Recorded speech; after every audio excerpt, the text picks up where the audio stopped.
sorry for the delay. I was just going through the orientation for the new batch, and I'm very happy to see them in the large numbers. They will all be joining you guys from Monday morning class, and you will have a good company and great healthy competition among all of us. Sorry for the 5 minutes delay, but still it was for an important purpose. Did everyone get the PDFs which I sent across in the group? Did you guys download? Any difficulty you guys faced?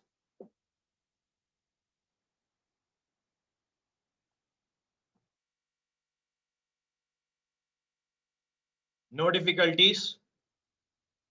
Okay. How many of you went through the previous year questions? Honestly, raise your hands.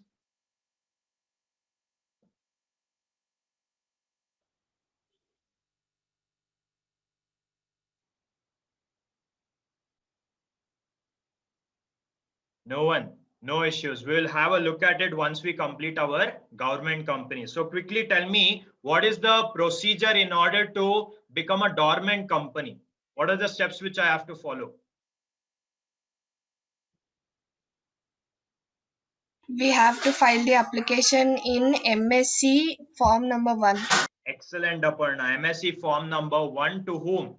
To ROC. Registrar of Companies. Very good. Next, step number 2.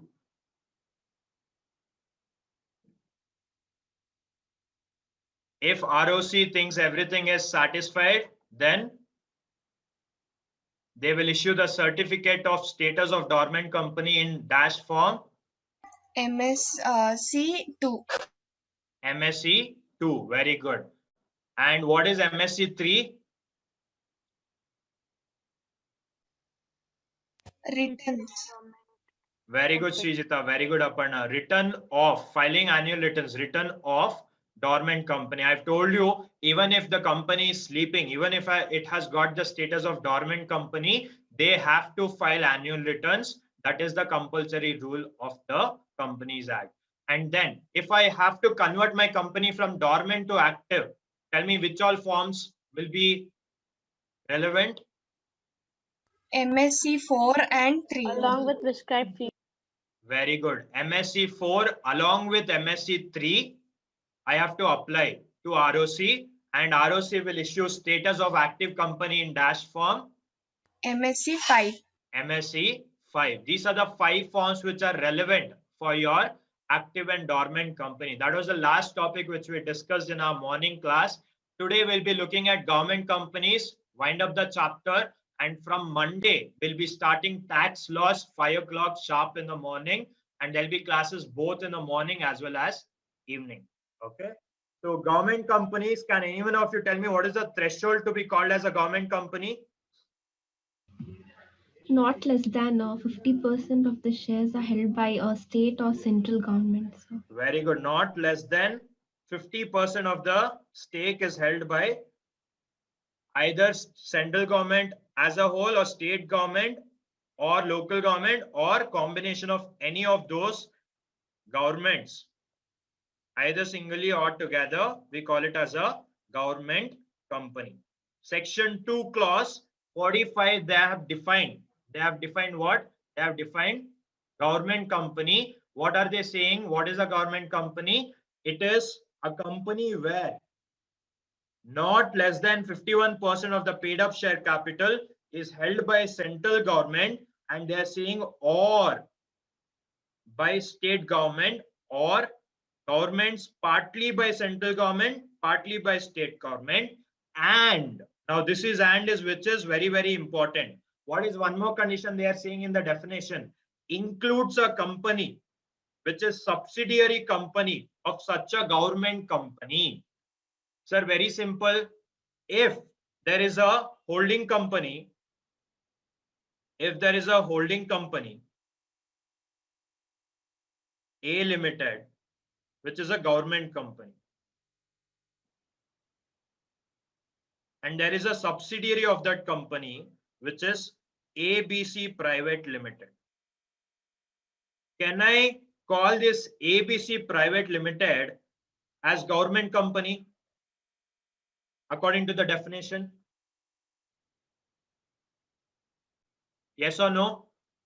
Use your logic and give me the answers. A Limited, which is a holding company, which is also a government company. ABC Private Limited is the subsidiary of A Limited. Can I call it as government company according to the definition of section 2 clause 45? Yes, sir. Yes, sir.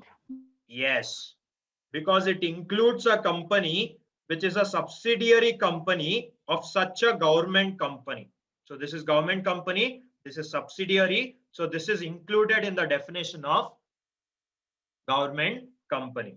For this, they have given explanation where the paid up share capital shall be construed as, for the purpose of this clause, paid up share capital will be construed as total voting power. And this changes were brought in 2020.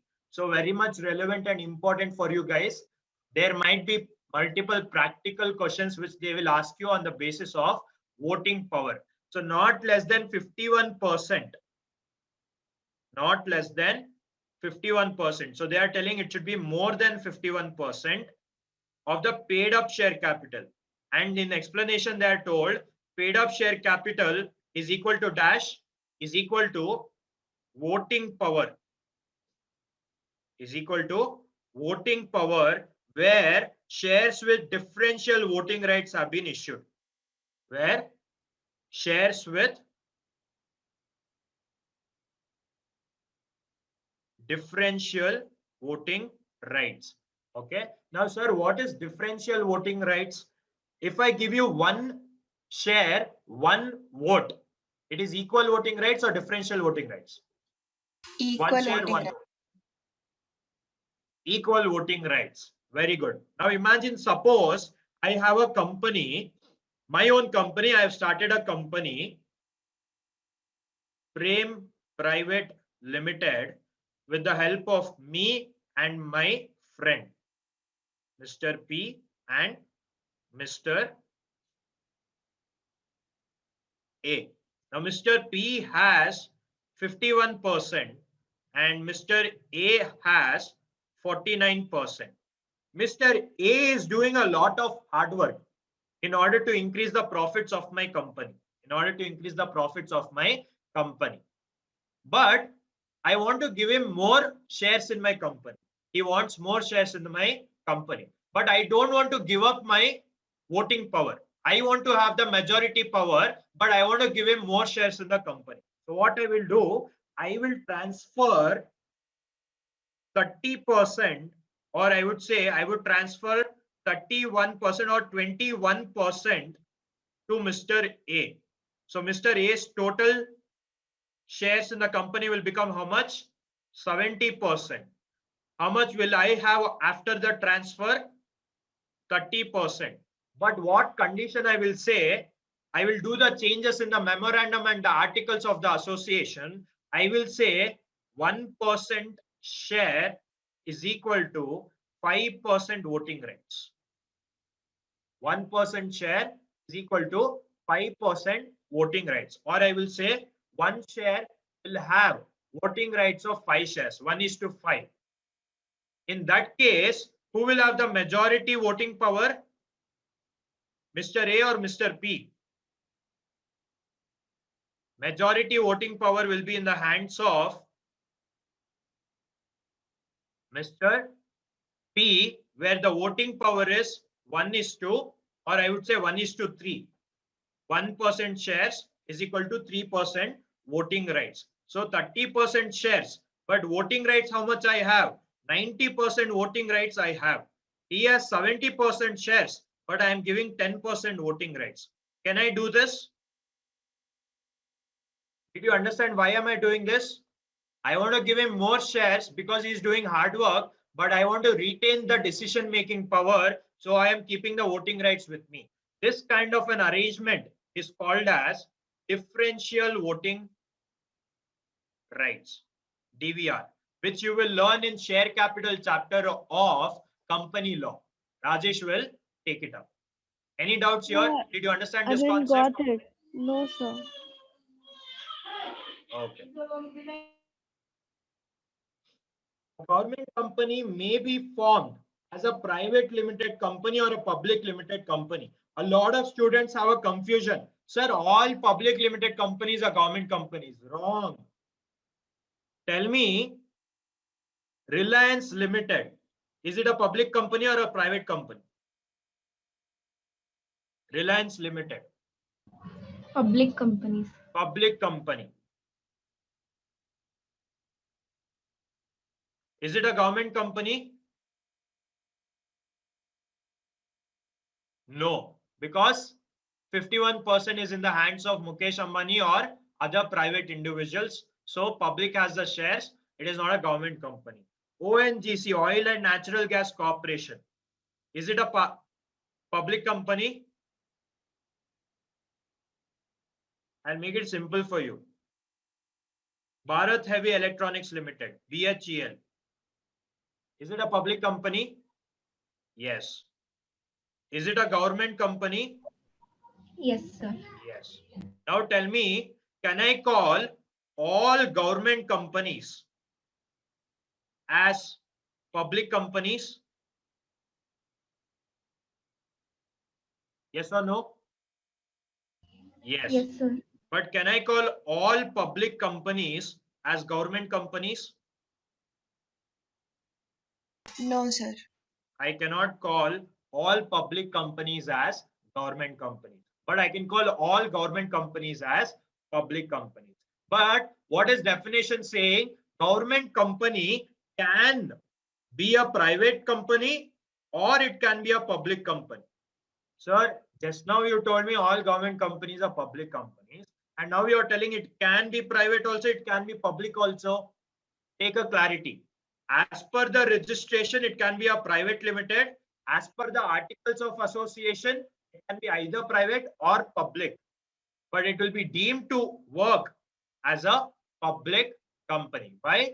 Because if government has 51%, more than 51% voting rights in the company, whose money are they investing? They are investing money of public, and hence this is the equation.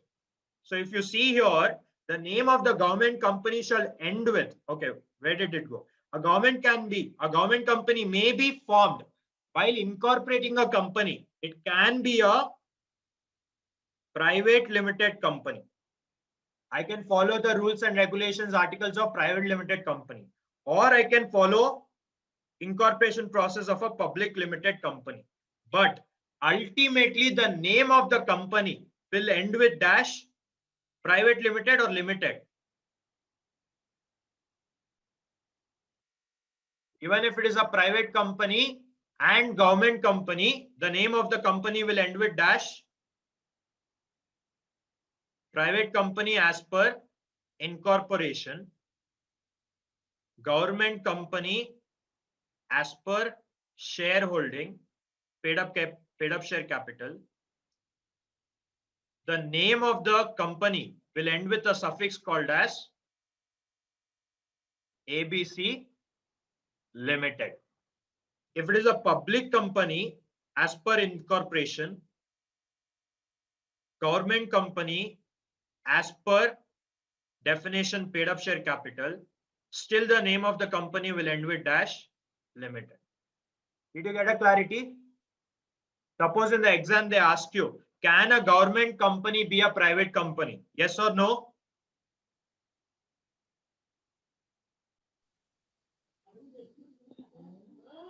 Can a government company be a private company? Yes, it may Yes, sir. be formed as a private limited company. Yes, David, you have a doubt?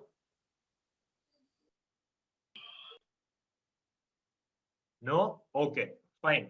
Now, A.K. Bindal, one of the famous case laws. What happened in this case law? A.K. Bindal versus Union of India, 2003, settled that responsibility of the company to pay salaries to the employees of a government company and not the responsibility of the government. My question is, just because it's a government company and the company doesn't pay salary, can I go to Prime Minister and ask, please pay my salary? Can I go to executive and ask, please pay my salary? Can I go to politicians and ask, please pay my salary? It's a government company. No, I am sir. the employee of government company. If government company is not paying me salary, can I directly go and ask government to pay the salary?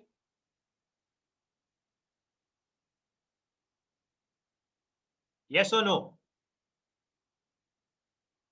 No, I cannot go to the government and ask the salary. Why? Because of this case law. The famous settlement came into picture. A government company is neither a government department nor a government establishment. I repeat, a government company is neither a government department nor a government establishment. Case law settled this. A.K. Bindal versus Union of India 2003 case. Some of the employees of government company did not receive their salary. So they filed a case in the court telling that government should pay me. And government gave a judgment. Government companies is neither a government department nor a government establishment. Government is not directly responsible to pay the salaries of a government company employees. Then they asked, who is responsible? You tell me who is responsible. The company is responsible to pay the salaries to the employees, not the government. Company is responsible, not the government. Did you understand this case law? Any doubts over here? No doubts. Okay. Exemptions to the government companies. Now we only have to discuss government company exemptions. We have around 20-25 exemptions, but only few of them are very important. And if direct question comes, you can write on your own. Don't worry. Okay. You tell me, government companies name will always end with dash, even if it is incorporated as private or public. Government company name will always end with the word Limited. end with the word Government limited. limited. Be it public or private company, according to the way it is incorporated, I don't care. Government company will always end with the word limited. That is the exemption given to the government companies by Companies Act 2013. And they are telling they can add the word state in the name of the company. They can add word state in the name of the company. Normal companies, no one can add the word state, national or national emblems or designated with government policy schemes. You would have read it in company law. During incorporation of the company, we should make sure that the name doesn't represent anything of that of a government. And we will not even get the permission in Spice Plus Part A in order to reserve a name like that. So the word state is allowed in the name of which company? Only government company. Only for government company, I will allow the word state. So can central government open a company with the name Jan Dhan State Private Limited? Yes or no? Can a central government open a company, a government company with the name Jan Dhan State Private Limited? Vaishnavi says no. How about others? Answer quickly. Yes or no? No, sir. No. Hema says no. How about others? No. Most of you are saying no. Why? What is the mistake in this name? Can state be added in the name? Yes, sir. State can be added in the name. But what cannot be there in the name? Private. Private. Private cannot be there in the name. Very good. So it can only be Jan Dhan Limited as the name of the company. Very good. Jan Dhan State Limited. Provisions of section 56 subsection 1 related to transfer of shares are not applicable to the government company. Which section? Section 56 subsection 1. They are not telling section is not applicable. They are not telling subsection is not applicable. What are they telling? They are telling provisions of section 56(1) will not be applicable. Where will provisions be given? After every section and subsection, there will be something written as dash. In the Bail Act we have read, provided that provided further that those provisions will not be applicable. Acha, honestly tell me, how many of you are referring to Bare Act? Either CA, MCA website or CA 2013? Raise your hands, honestly. Whenever you have a doubt in section, how many of you are referring to Bare Act? 3, 4, 5 of them. Very good. Okay, let us just see the Bare Act. What does section 56 subsection 1 provisions provide for? Just give me a minute. I'll just open the Bare Act. That chapter is done for, in company law. Anyone who remembers? Transfer and transmission of securities. For a transfer, which form should I submit? For a transfer of share, SH- form should be submitted. SH4. Okay. Can you see the Bare Act here? Very good, Vaishnavi. SH4. Excellent. Is the screen visible? Yes. Okay. Section 1, I don't care. They have not told anything about section 56. Subsection 1, I don't care. They are not telling anything about subsection 1. They are telling provisions will not be applicable. Now, first provision. What is the first provision? Provided that where the instrument of transfer has been lost or the instrument of transfer has not been delivered within the prescribed time, company may register the transfer on such terms as to indemnity as the board may think fit. This is not applicable to government company. Provided further that as it requires a proper instrument of transfer, stamped and executed, which one?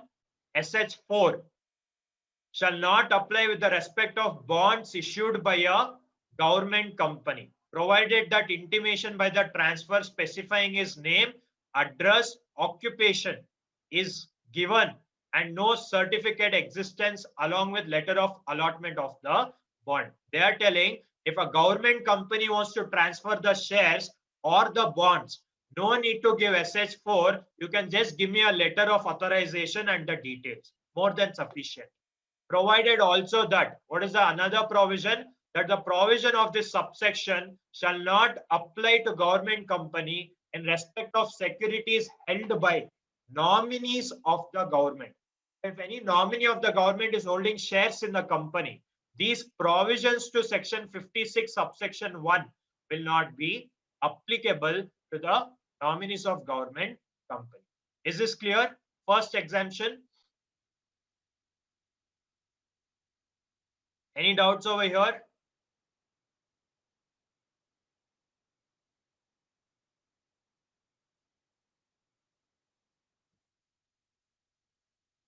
What does this fourth one say?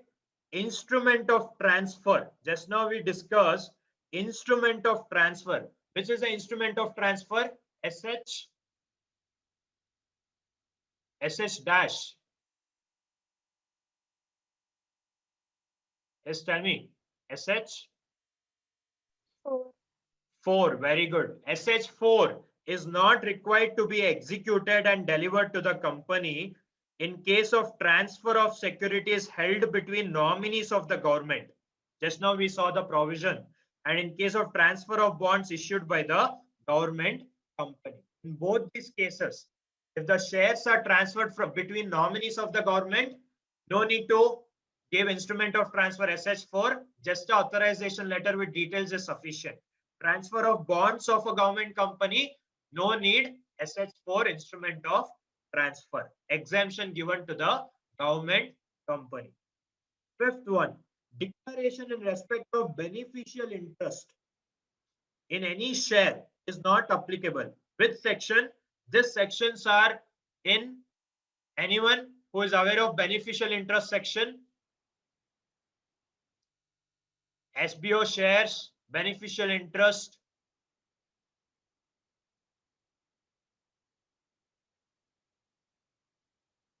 Not done in company law.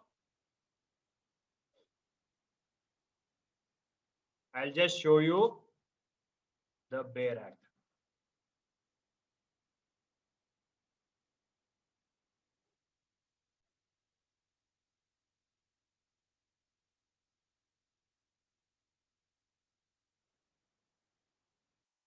Beneficial interest. Yes. Screen is not visible. Okay, just give me a minute.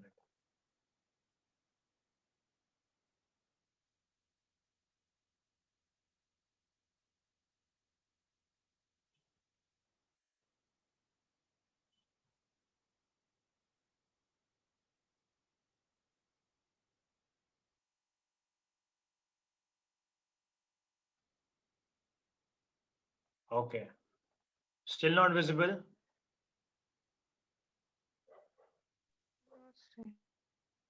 Now is it visible? Yes, sir. Yes. Sir. Okay. 88 talks about register of members. 89 talks about declaration in respect of beneficial interest in any share. Now section 89 subsection talks about every person who holds or acquires a beneficial interest in the share of a company shall make a declaration to the company specifying the nature of his interest, particulars of the person in whose name the shares stand registered in the books of the company, and such other particulars as prescribed. Where is it prescribed? It is prescribed in Rule 9 of Companies Management and Administration Rules 2014. Now, in simple words, imagine if any government nominee is holding the shares of the government company. You tell me, he is holding the shares and who has the beneficial interest? Use your logic and tell me. Anyone who holds the shares in government company, beneficial interest will be for whom? Option A, shareholder. Option B, government. Shareholder only, sir. Normal interest is shareholder. Beneficial interest, what do you understand by beneficial interest? Ultimately, he is just the representative. If he is a nominee of the government, he is just the representative of the government. So the beneficial interest will be in the hands of whom? Government. The interest will be in the hands of the government. So obviously, it's a common sense. Any nominee of government company, beneficial interest is in government. So should we have to declare as per section 89? No, declaration in respect of beneficial interest is not applicable to government company. By common sense, obviously the beneficiary is government. Every AGM shall be called. What is AGM? Annual general meeting. Annual general meeting. How many days notice should be given for every AGM? Notice should be given before how many days of AGM? We had already discussed this. 90 days. 21, sir. 21 days. 21 days, sir. 21 days. Where did we discuss? Fast track merger. Very good. Fast track merger, I told you that a meeting should be called for with a notice of 21 days. Any general meeting, remember, it is 21 days. You will study in depth in company law when you go to meetings chapter. Okay. So you will be the one who has to prepare the notice, fix the date, send the notices, organize the meeting, make sure all the rules are complied with. In future, when you get into company, you will be responsible for all these details. But for government company, they have told AGM shall be called only during the business hours. And what is the business hours of a government company? 9 a.m. to 6 p.m. Can I organize a AGM at 8 o'clock in the evening? Normal companies? Yes. Government company? No. Can I organize meeting at 8 o'clock in the morning? No. AGM shall be called only during business hours, that is 9 a.m. to 6 p.m. when it is a government company. Second, AGM can be on any day, that is not a national holiday. Acha, tell me, you guys are much aware, what are the national holidays in India?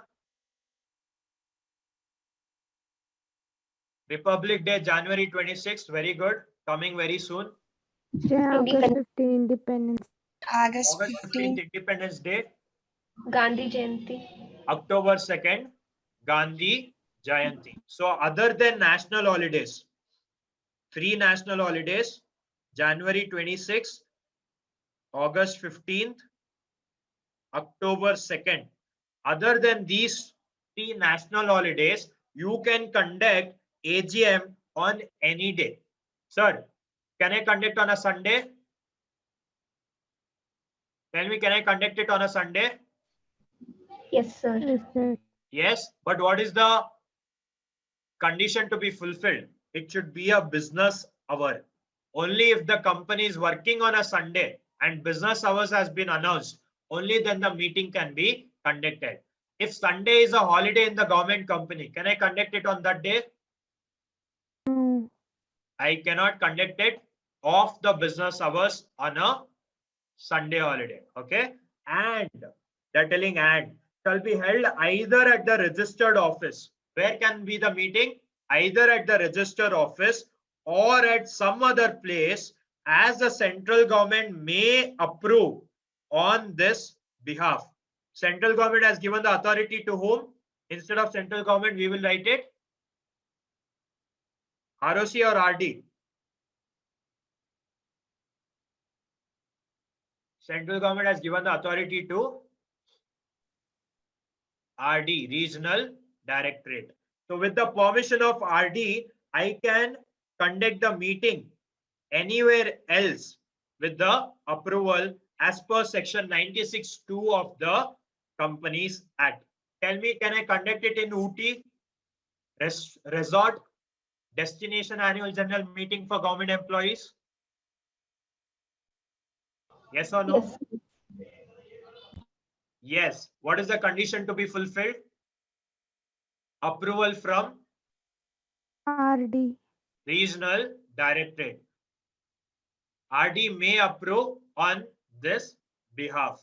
Okay. So these are the 3 conditions. It's an exemption given to government company. So normal companies, you will study in company law meetings chapter. But government company, remember, every AGM shall be called. What are the 3 conditions to be fulfilled? Tell me. First condition.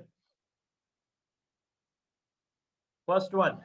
It must be during business hours from 9 a.m. to 6 p.m. Very good. Government company AGM must be between business hours from 9 a.m. to 6 p.m. Second condition. And Meeting Held- can be held only in all other day except the 3 national. very good. Can Holiday. be held on any day except national holiday. As of today, 3. We will not write 3. We will only write any day other than national holiday. Tomorrow it might increase. We never know. Today is Subhash Chandra Bose Jayanti. They might even declare for West Bengal elections. Okay. So any national holiday declared by central government, that day it cannot be AGM of a government company. Don't mention 3. Just for your knowledge, I told you as of today we have 3 national holidays. Okay. Third condition. And Meeting can be held by in a registered office or other place where RD will approve. very good, Sinchana. Very good, Vaishnavi. Meeting can be held either in registered office or in any other place with the prior approval of the central government. Your understanding, central government has given the authority to regional directorate. Okay. Exemptions to the government company continued. Appointment of more than 15 directors without passing a special resolution. Tell me, public company, private company, maximum number of directors? 15. 15. If I have to increase more than 15 directors, what should I do? Pass Passing special the A resolution. special resolution. But in government company, can I increase more than 15 directors without special resolution? No, sir. Yes or no? No, sir. Yes. That is the exemption given by the Companies Act. What are they saying? Appointment of more than 15 directors without passing special resolution, they can increase the number of directors. Special exemption to the government company. Rules related to declaration of dividends. Rules related to declaration of dividends out of accumulated profits of the previous year shall not be applicable. Sir, which rule? Companies Declaration of Dividend Rules 2014. So most of the rules are not applicable to government company. Deposit of dividend in a scheduled bank within 5 days from the date of declaration shall not be applicable. When you study a chapter on dividends in company law, they say that every company which declares a dividend within 5 days, they have to transfer the total dividend amount to a separate account in scheduled bank. Why, sir? Because they want to make sure no company is, for the sake of declaring, they have declared but they don't have money. So the rule is within 5 days they have to transfer. But for the government company, can they play around? No. Government company once announces, do they have the money to pay the dividend? Yes. Should we have to put a special condition that you have to transfer the amount to separate bank? No, because we completely trust government. We completely trust government company when it declares a dividend. So what? It is exempted. Deposit of dividend in a scheduled bank account within 5 days from the date of declaration shall not be applicable. Shall be applicable or shall not be applicable? It's an exemption which we are talking. Shall not be applicable to which company? Only government company. 10th one, exemption from accounting standard 17 relating to segment reporting. Morning, I think Srijita or someone asked, sir, segment reporting. Keviro also gave an answer for that. Correct? Following an accounting standard issued by ICAI guidelines. Okay, government company is exempted from following it. No need to follow segment reporting as per the AS 17 given under accounting standards of ICAI regulations. Among the 10, can you guys quickly recall 5 and tell me 5 points? Any random 5 points? Exemption to government company. Name ends with the word limited. It Very can good. be Name added. ends with word limited, be it private or public. Okay. Very good, Shilpa. The word The state word is state allowed in the added to name. the name. Excellent. Third, Provision of section 56 clause 1 is not applicable. wrong, Aparna. That is why I told you repeatedly. Okay, you said provisions. Okay, I couldn't hear it. Did you say provision or section 56 subsection 1? You said both. Okay, very good. If you have said both, correct. Provisions of section 56 subsection 1 is not applicable. If I ask you a question, section 56 subsection 1, is it applicable to government company? Section 56 subsection 1, yes or no? Yes, it is applicable to government company. What is not applicable? Provisions of section 56 subsection 1. Very good. Vaishnavi is saying SS4 is not required to transfer for shares when it comes to transfer between two things. First one, transfer between dash of government company. So, securities between nominees. Transfer of securities between nominees of government company, and second one, transfer of bonds issued by the bonds government. of the government companies. Excellent. Very good. Appointing more than 15 directors. Very good, Shilpa. Very good, Deepa. More than 15 directors can be appointed without passing a special resolution. Excellent. What else? Declaration in respect of beneficial interest in any share is not applicable. Very good. Declaration of beneficial interest of any share of government company is not applicable to government company. Logic, obviously beneficial interest will be held by government.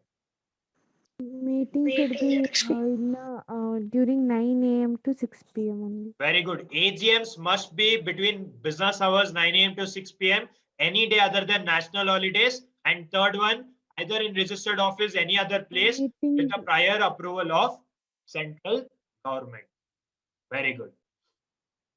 So even if you get a direct question on exemption to the government company, Will you be able to mention 10 points?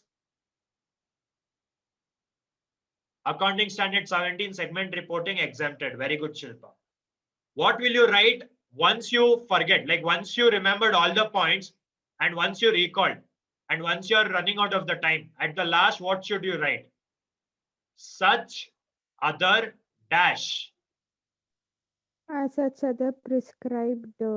Such other exemptions as prescribed by dash. Companies Act 2013. Companies Act 2013. Read with dash.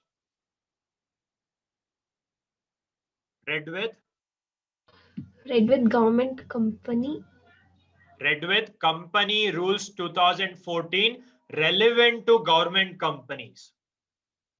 Very good. Provides for or as prescribed. You can write the sentence and end it. You will get good marks in your exam. Rest of the sections you have to, rest of the exemptions you have to understand only if they are going to give you a practical question. If they take that sentence and form a practical question, you should understand so that to understand the logic of a practical question and answer in the exam. 11th exemption. What are they saying? The requirement of disclosing company's nomination and remuneration policy, etc. in the board's report has been relaxed to the government company.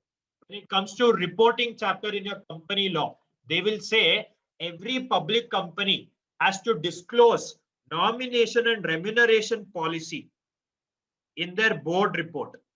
Who gives the board report? Directors. Very good. Directors. Where will it be placed? When should they issue the report? During AGM, sir. AGM, annual general meeting. To whom? To shareholders, telling that this is what we have done, this is how we have nominated. Now, who will come under nomination and remuneration policy? Who are the key managerial personnel in any company? Directors. Managing director, CEO, manager, or such other director as designated. Two more important people. Company secretary and the chartered accountant. No, wrong. It's not chartered accountant. It's only us. Company secretary. Company secretary. Not auditor. Company secretary and very good Vaishnavi. CFO. What is CFO? Chief Financial Officer. Financial Officer. Nowhere they have mentioned chartered accountant. They have only mentioned MD, CEO, manager, such as a director as designated, company secretary or CFO of the company are called as key managerial personnel. And if I am nominating them or giving them a remuneration of 1 lakh per month or 2 lakh per month, what kind of a policy have I adopted? That policy I have to disclose in the board's report, because directors are the one who should take the decision how much salary I will be paying. How will I nominate people to appoint to this position? So that shareholders should get to know what policy they are following. This policy is relaxed for government company. Can you use your logic and tell me why is it relaxed to government company? That means can government appoint any person for MD, CEO, CS? Shareholders no need to inform shareholders in board's report.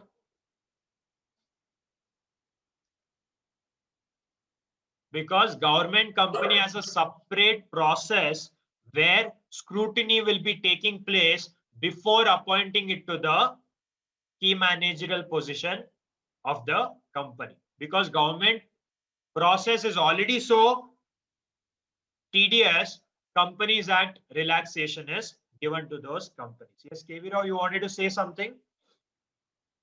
Yes, sir. I have doubt with this point also, sir. Benefit declaration in respect of beneficial interest.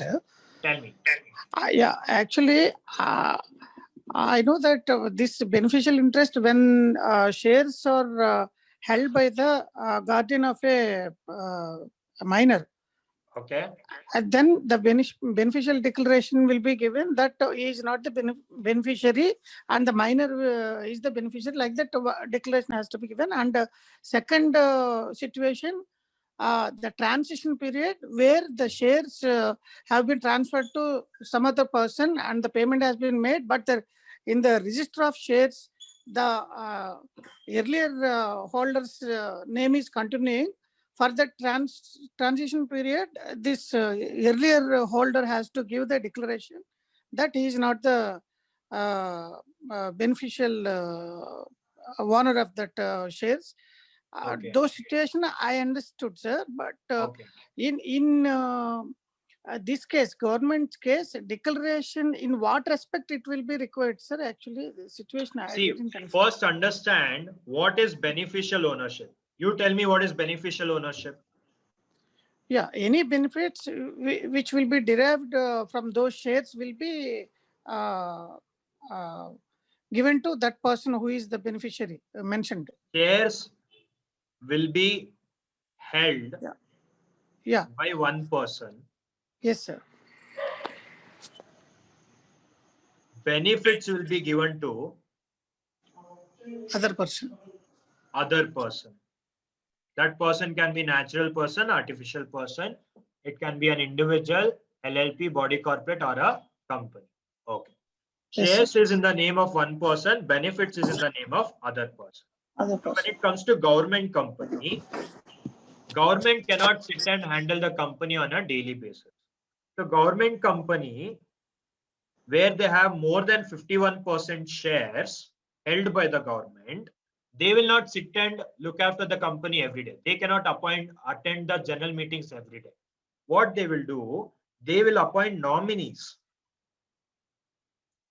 on behalf of government company who will hold shares and attend general meetings, take decisions.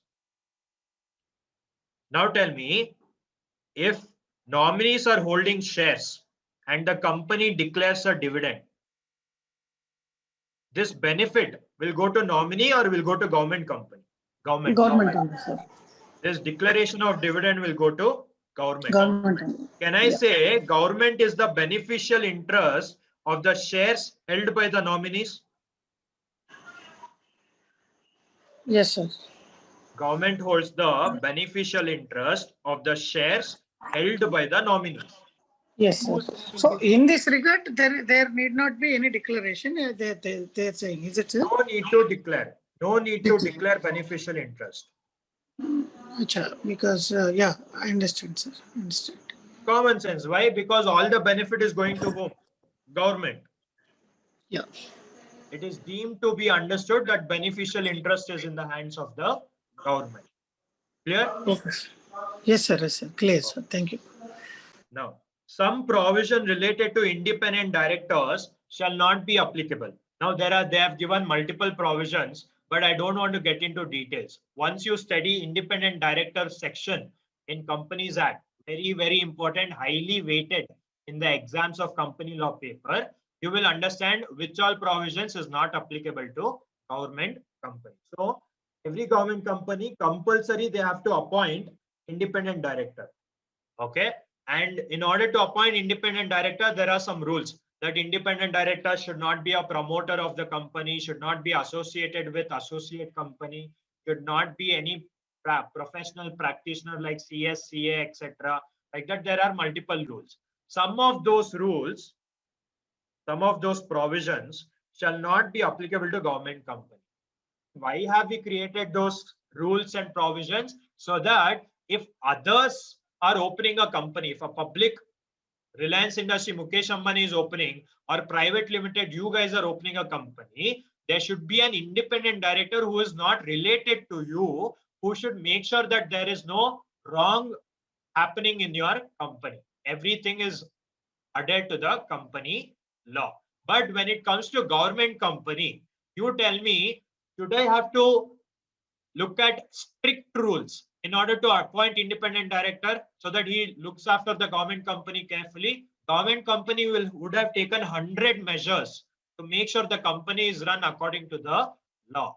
So that is why for appointing independent director, the rules and the provisions have been relaxed. In depth, you will go in company law. and not important for practical questions also, and hence I am not going in depth of independent director exemption. Consent of a director is not required for appointment. Now you tell me, if I have to appoint any director, I have to get a consent of director. In which form? Incorporation procedure, I have told you documents, DIR dash. In which form should I take the consent of the director? DIR 12, no? DIR 12 was 12 DIR or 12. 2? How about others? DIR 2, DIR 2. DIR 2. Consent of a director should be taken in order to appoint a director in the company. If it is first director during incorporation, if it is subsequent directors after incorporation, whenever I am appointing, I have to take consent of the director. But for government company, not required. Imagine tomorrow government company says, Aparna, you become the director. Will you deny it? Majority of the times, no one will deny a position of a director in a government company. And even before appointing that director, government would have taken a precaution to check with your availability. Only then they will appoint you to the government company. So that is why they have relaxed. Consent of a director is not required for appointment of the director. Director's retirement by rotation. Director's retirement by rotation and connected matters shall not be applicable. Is director's chapter done for you in company law? Yes or no? Director's chapter? KMP chapter? Not done. Very simple. First directors will retire when? Who are first directors? First directors are the directors appointed during Incorporation. incorporation. They will hold the directorships till when? Till company conducts first annual general meeting. This is their tenure from incorporation to first AGM. Then we will appoint, if we want to continue with the same director, we will appoint the same director, reappoint the same director. They will continue from the second AGM. And there is a rule that every AGM, 2/3 of the directors should retire by rotation if it fulfills the threshold of the Companies Act. But this is not applicable to government company. This is not applicable to government company. Retirement by rotation, 2/3 of the directors to be retired, not applicable. Why? In order to search a very good director who fulfills all the criteria, strict regulations of government, that itself is difficult. And if I tell you retire boss, I will find new people, very difficult. And one director, after being appointed, initially would have worked so hard in order to understand how the company works and to get profits. In order to replace him just for the sake of complying with the provisions, doesn't make sense in government company. Makes sense in other companies. Why? Because their own directors might be there. After a point of time, they might start doing some frauds in the company, and hence other companies, retirement by rotation makes sense. Government company doesn't make sense. So that is not applicable. Right of the persons other than retiring directors to stand for directorship, section 160, appointment of director to be voted individually, section 162, option to adopt principle of proportional representation for appointment of directors, section 163, shall not be applicable. Now, right of persons other than retiring directors to stand for directorships. Now, usually for any company, retiring directors, when can they stand for directorship again? Once they retire, they can stand again for directorship after serving cooling period. After serving cooling period. And if I want to appoint any director other than retiring director, if I have to appoint a new director other than retiring director, some rules and regulations, provisions and rights are given to that director, which is not applicable for government company. And in any other company, if I have to appoint a director, all the directors should have individual vote. They should vote individually, and majority votes, I will appoint the director. Why have I given this? So that there is no partiality and power holding with a group of directors. So here in government company, not applicable, because government is going to choose it, not the directors on their own. And third, what have they said? Principle of proportional representation for appointment of director, section 163. So when you go, if you want in-depth understanding, open BEAR Act section 160, 162, 163. Try to understand. You don't understand any logic, please come back to me. I will explain it to you. Okay. So that is not applicable to a government company. Moving to the next exemptions. 16th exemption. Disqualification of director, subsection 2 of section 164. I have discussed disqualification of a director one more place. I told you in Nidhi companies, directors disqualification as applicable in section 164. Use your common sense and tell me, when can a director be disqualified? Lunacy, death. Lunacy, unsound mind. Very good. If he had like criminal cases on him. If he has any criminal case, fraud, or has not complied with the provisions, criminal provisions of the Companies Act, good. Any criminal proceedings is going on, good. What else? Insolvent. If the director is insolvent, excellent.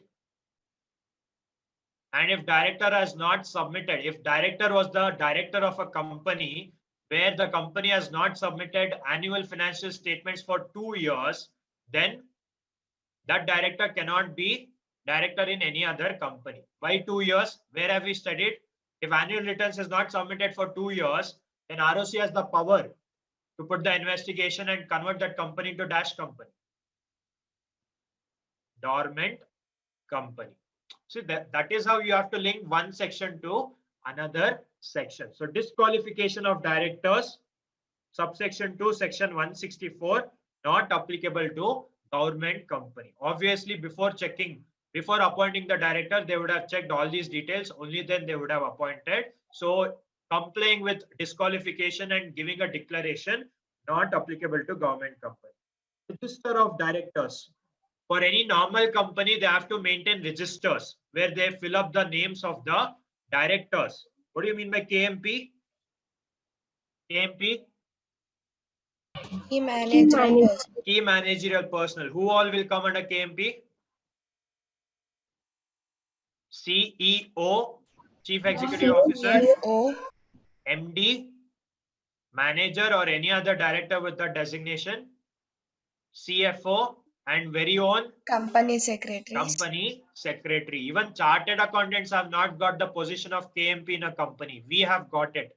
We deal with the top level management. That is the benefit of us. Okay. And their shareholding, directors and KMP shareholding and its inspection is not, it is relaxed for a government company. Section 170 and section 171 of the Companies Act is relaxed for a government company. Restrictions contained in section 185 regarding giving loans, guarantees, and securities by a company, by a government company to its director. Suppose if a government company wants to give a loan to its director, then Companies Act has given some provisions which you will study in the chapter loans and advances. Okay, loans and investments chapter you will study. There is a threshold that only up to this extent loan can be given to a director, and in public companies it cannot be even issued. For government companies, this section has been relaxed. Section 185 has been relaxed, and giving loans, guarantees, or securities has been relaxed. And if director is interested in any other company, that compliance is also relaxed. Interested director giving a declaration of interest in other companies. So section 185 loans, guarantees, securities given by a company to its director, and director giving a declaration of his interest in other companies. If he is interested in any other company, if he is getting benefits, monetary or non-monetary benefits from other companies, he should give a declaration in normal companies. But in government company, exempted, relaxed. Okay, but provided it seeks prior approval, there is a provision to it. Wherever there is a provision, high probability that they will make a practical question out of it. Wherever there is a provision, high probability, ICSI loves to make a practical question where there is a provision.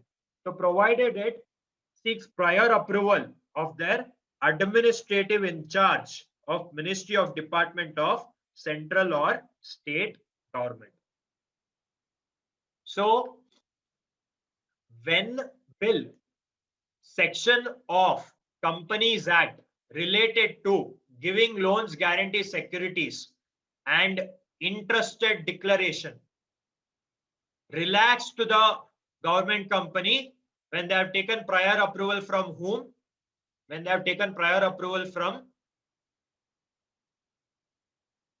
only when they have taken prior approval from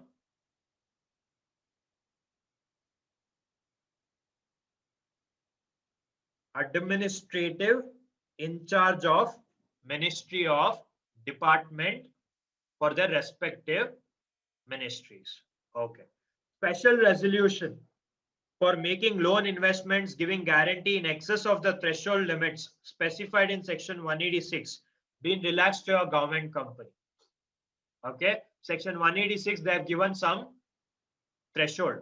Let us see what is the threshold given in section 186.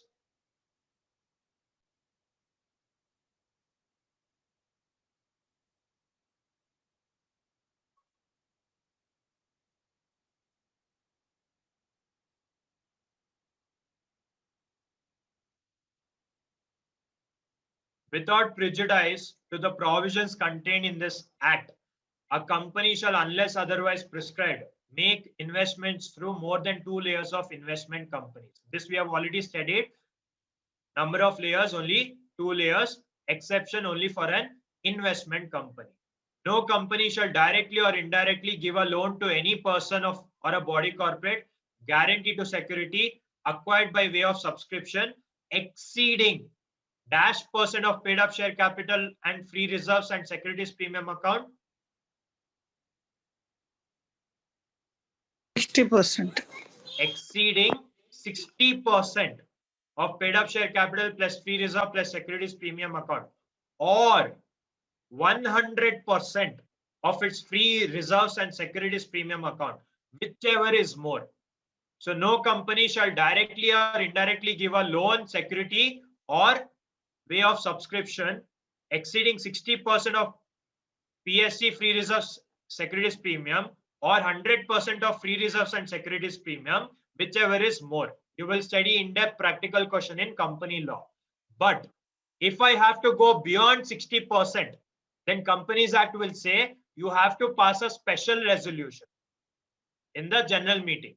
Companies Act says if you want to give a loan of beyond 60% or give a guarantee beyond 60%, then you have to pass a special resolution in the general meeting. Is this applicable to a government company? Is this applicable to a government company? Passing special resolution.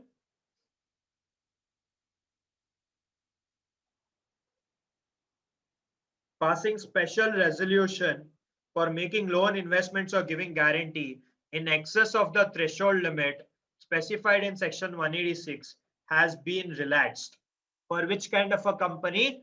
Government company engaged in defense production. Can you link it to CS executive entrance test? Defense production, what are we concentrating? Make in India policy. What is Make in India?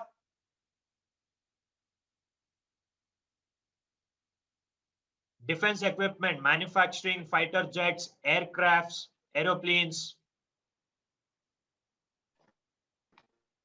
nuclear weapons, etc. in India. Correct? If we are promoting it, and we very well know Indian companies lack in capital, can government company give loan to private company in order to increase the defense production?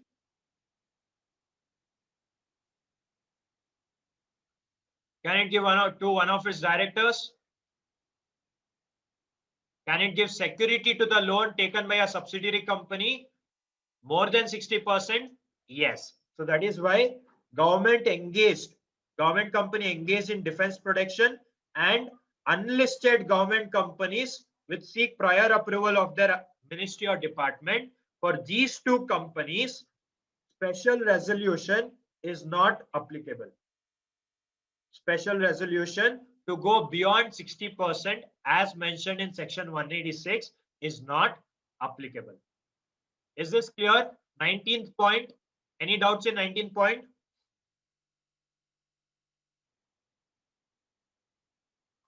No doubts. Okay. 20th point.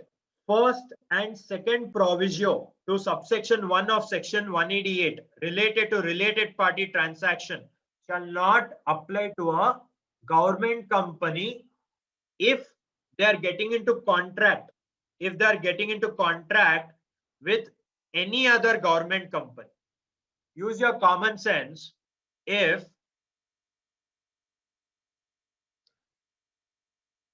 Bharat Heavy Electronics Limited makes a contract,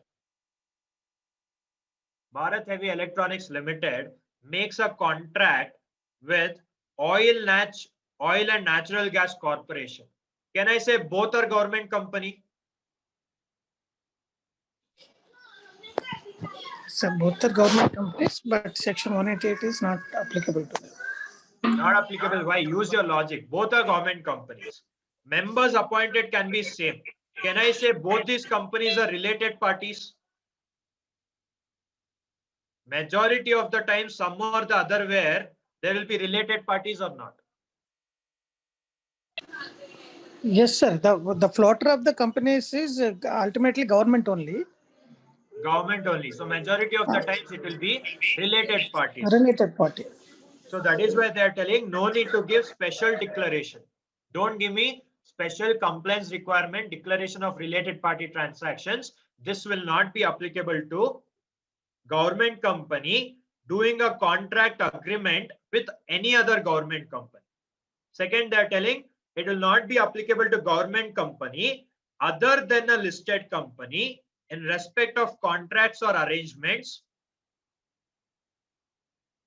other than those referred in clause A. So if other than those referred in clause A, in case such company obtains prior approval from the concerned authorities. So by now, you should have understood the logic. If government takes permission from the ministry or department, is it compulsory for them to follow Companies Act provisions? If they are taking special permission from the ministry or the department, can I say companies provisions can be relaxed for them?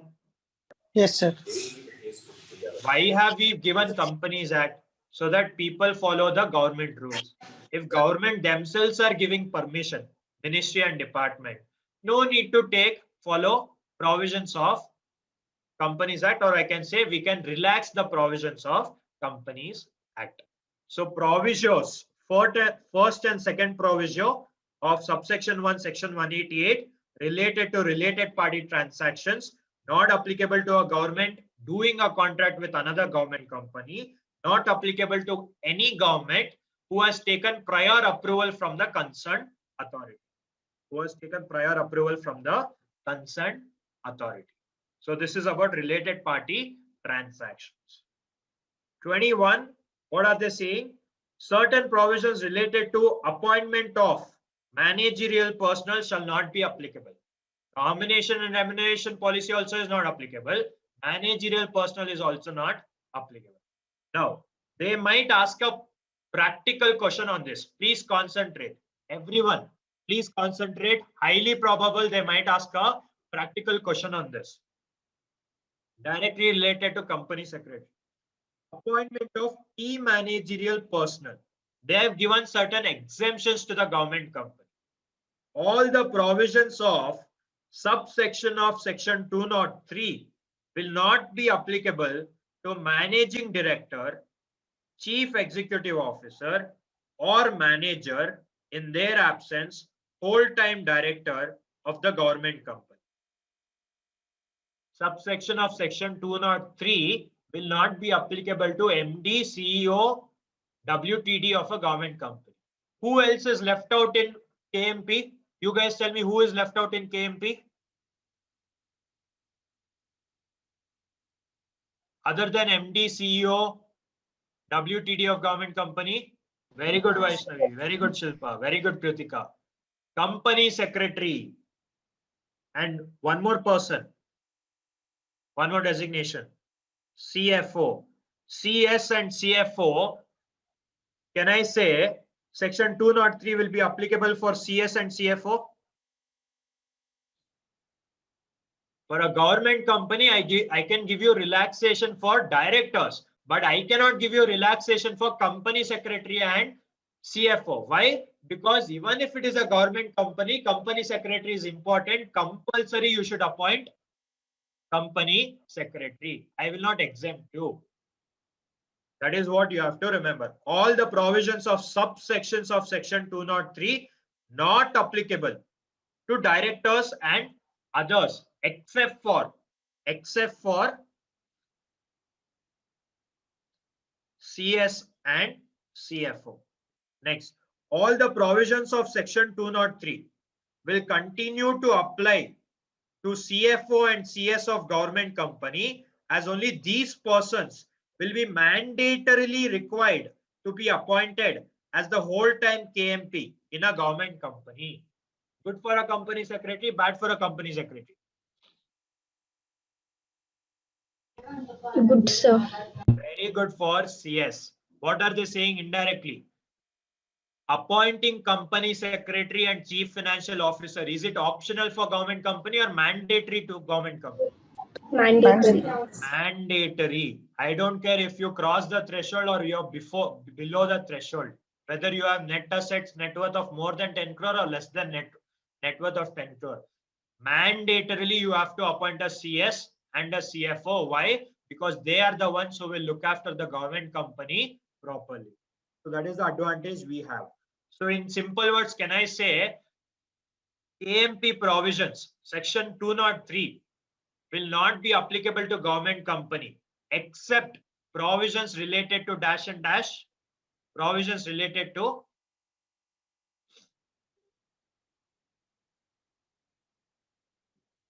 CFO and CS. CFO and CSS related mandatory, they have to perform it. Okay. Okay. Very, very important. Please make a mark in your notes. If you're writing notes, please make a mark in your notes. And if you're doing notes on the PDF which I have sent you, there also please make a mark. Okay. Annual return of government company, section 394. Okay. When the central government is a member within 3 months, where the central government is a member of any company, within 3 months after the AGM is held, cause an annual report on working and affairs of the government company to be prepared and have the same laid before. Very, very important. Concentrate. Where should I lay? Normal companies, I have to give it to shareholders. Government company, I have to lay it before whom? I have to lay it before the houses of the parliament. Tell me how many houses are there? 2 houses. 2 houses of the parliament. Name them. Upper House, Upper House, Lower House, Lok Sabha, Rajya Sabha. Rajya Sabha. Together with a copy of audit report, and comments upon or supplement to the audit made by CAG. What is the full form of CAG? Anyone? Comptroller and Audit General of India. Controller and Audit General of India. Very high position of topmost level of auditing done in order to audit the government companies. They don't come under the government. They have the direct powers under the Constitution of India. So government cannot bribe or corrupt CAG. So if CAG has audited, then it is one of the highest level of sincere audit which has been conducted. You would have seen a lot of scams during 2008-2011, 2G scam. Does anyone remember how much was the money of 2G scam? Even to count number of zeros, you have to calculate. Correct? The kind of scam, 2G scam happened during second era of UPA government, and Commonwealth Games scam. All these scams came out after the audit done by whom? After the audit done by CAG, Controller and Auditor General of India. Sir, why they are very honest and efficient? Because they are getting the powers under the government or constitution. They are getting the powers under the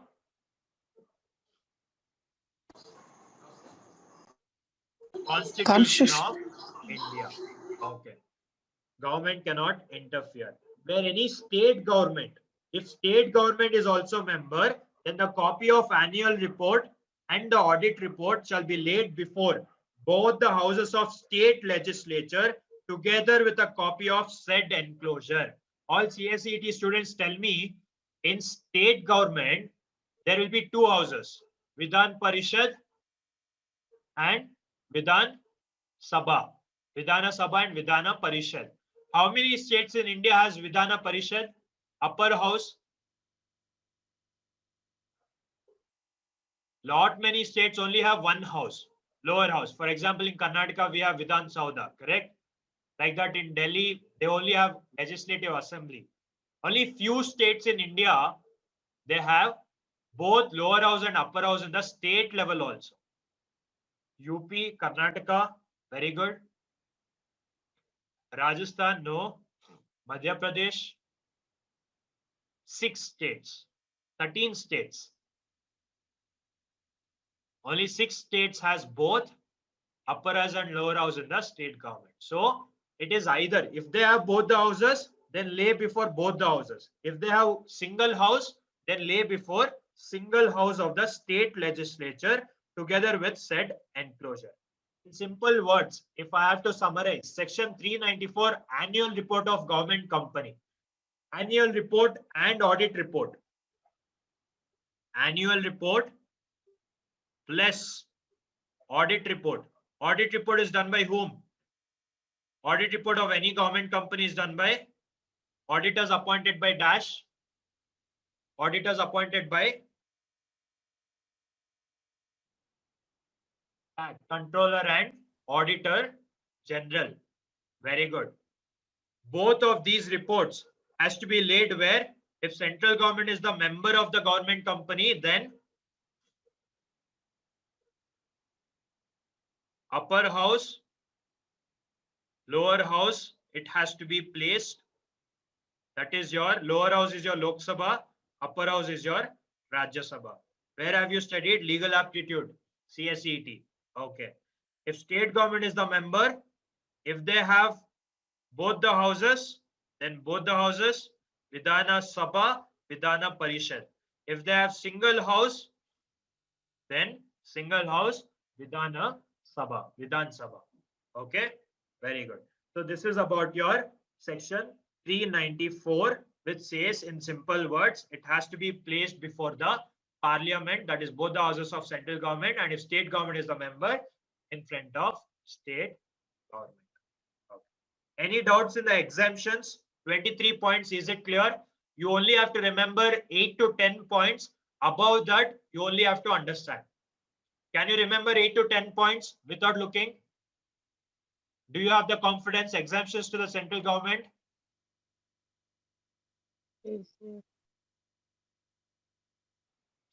Yes.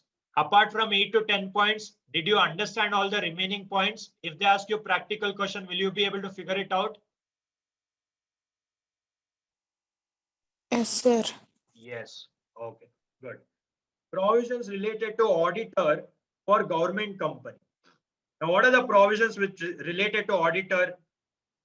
Tell me, if I am giving so much of relaxation, so much of freedom to a government company, can I say there are high chances of committing fraud, corruption, bribery in government company? Yes or no? Yes. According to the logic, if I'm giving so much of exemption, so much of flexibility, relaxation, there are high chances the government company might do some fraud, corrupt, or bribery. That is why Government Companies Act have told we might compromise with anything else, but we will not compromise with auditing. What do you mean by auditing? Tell me, what do you understand by the word auditing? To check the genuinity of the each transactions held. To check the genuinity of each transaction done by the government. Usually all your frauds, all your loopholes, all your mistakes are identified when the audit is taking place. Okay. Now, that is why this is very, very important provision in Companies Act related to auditor of the government company. I have told you CAG is directly getting the power under the Constitution of India. They don't come under any government authority. So, first auditor. Who is the first auditor? Tell me, who is the first auditor of any company? First auditor of any company appointed from incorporation to dash, incorporation to first AGM. Whoever is appointed is called as first auditor. Now, any normal company, who can appoint first auditor? Directors or the shareholders can prescribe for the first auditor. But for government company, who will appoint the first auditor? CAG will appoint the first auditor within 60 days of incorporation. If not, if CAG does not appoint after the expiry of 60 days, board of directors will appoint within the next 30 days. I repeat, government company auditor, first auditor, who has the power to appoint first auditor? First power is given to CAG. Power is given to whom? Who will appoint the auditor of a government company? First auditor of a government company, CAG. How many days time period is given to them? They have to appoint within 60 days from incorporation of the company. If they fail to appoint, CAG forgot or CAG is busy or CAG has not appointed. If they fail to appoint within 60 days, then who will take over? Board of directors of the company can appoint within how many days? Within 30 days from the expiry of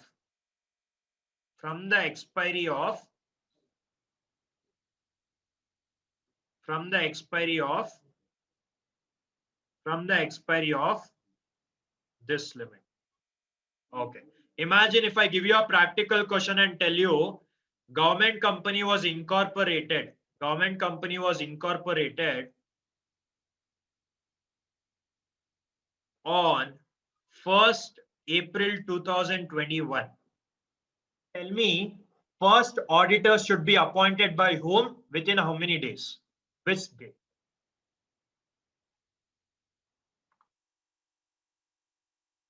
Quickly. First auditor shall be appointed. CAG will have the priority. How many days I will give? 60 days.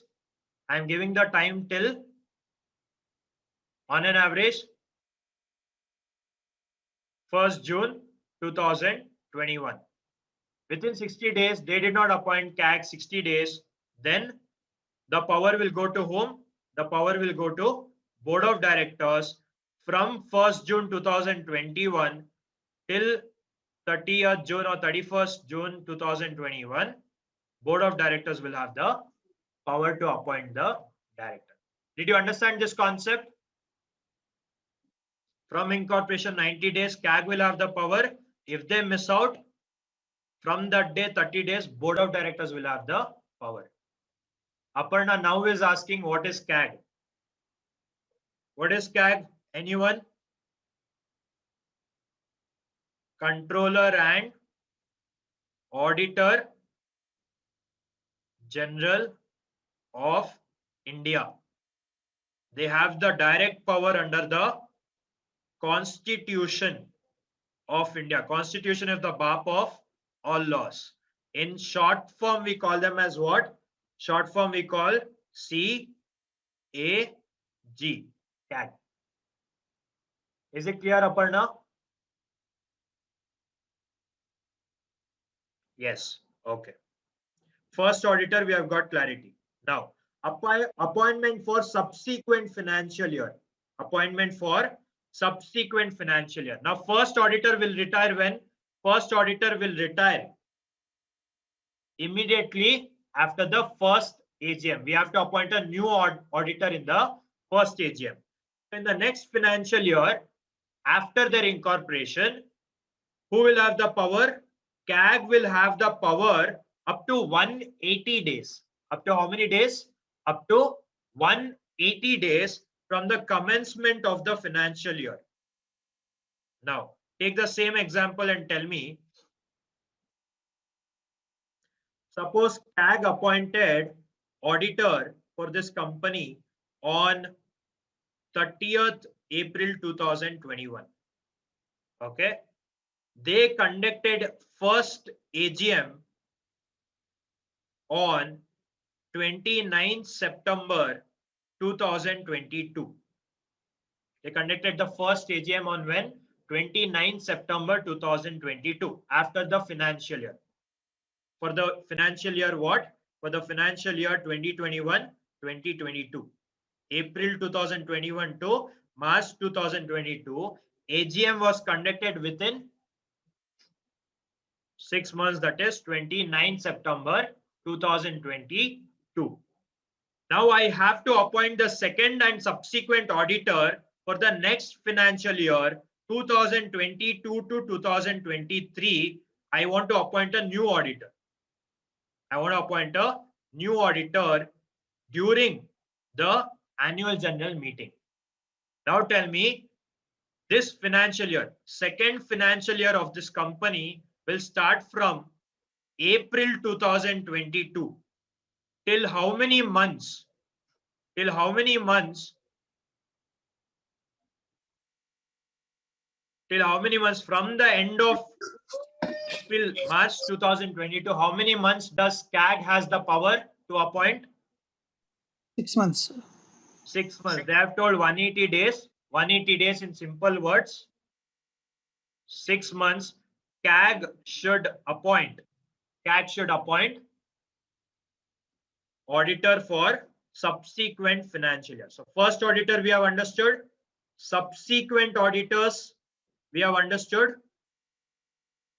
CAG within 180 days. CAG within 180 days. Now third, what they have given, appointment for casual vacancy. Who will tell me what do you understand by the word casual vacancy? Other than resignation. What is casual vacancy other than resignation? When will the vacancy be created? One is through resignation. If any auditor resigns, vacancy is created. Otherwise, when will be the vacancy created? Retirement. When the Retirement. Casual vacancy other than resignation means common sense what it is? after the retirement of person. Of retirement. Very good. So in case of retirement, CAG will appoint within how many days? CAG must appoint within 30 days from the date of the creation of casual vacancy other than by resignation. Is this clear? So the third we have understood. Third point here is casual vacancy created. Casual vacancy other than resignation. Other than resignation. Common sense obviously retire. Tenure is got over. retirement, then CAG will appoint within how many days? Within 30 days. From which date? From the date of creation of casual vacancy. On the date of creation of casual vacancy. Is this clear? Any doubts over here? All the 3 points: appointment of auditor in government company. This is actually company law portions. I am covering it because it is coming under government company. But still, is it clear? Yes. Okay. Now, auditor report in government company. We know every company auditor should give a report. Use your common sense and tell me what report should auditor give after doing audit. What?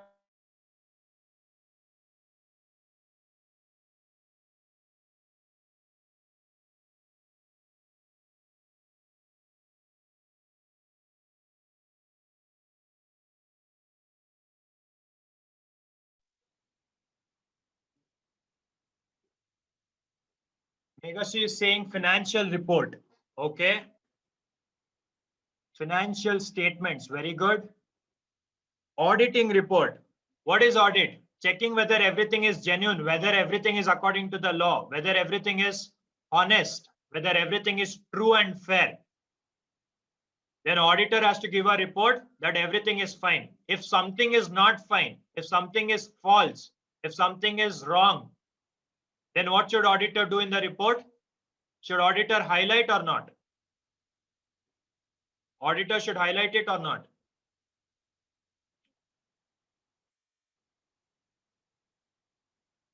They have to highlight those statements.